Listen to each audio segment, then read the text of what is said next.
What's up everybody? Thank you so much for watching this video and sticking around till the end. I love the way this piece came out and I really appreciate you guys tuning in to watch the process. I had a question for you guys. I put this out on Instagram the other day and got a good response, so I wanted to see what you guys think. This is a natural tourmaline crystal.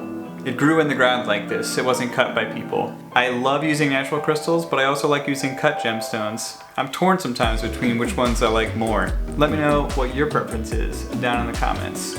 If you have any questions about the tools I use or any of the processes that you see, let me know down there too. I post a new video every Wednesday at 10 a.m. See you next week.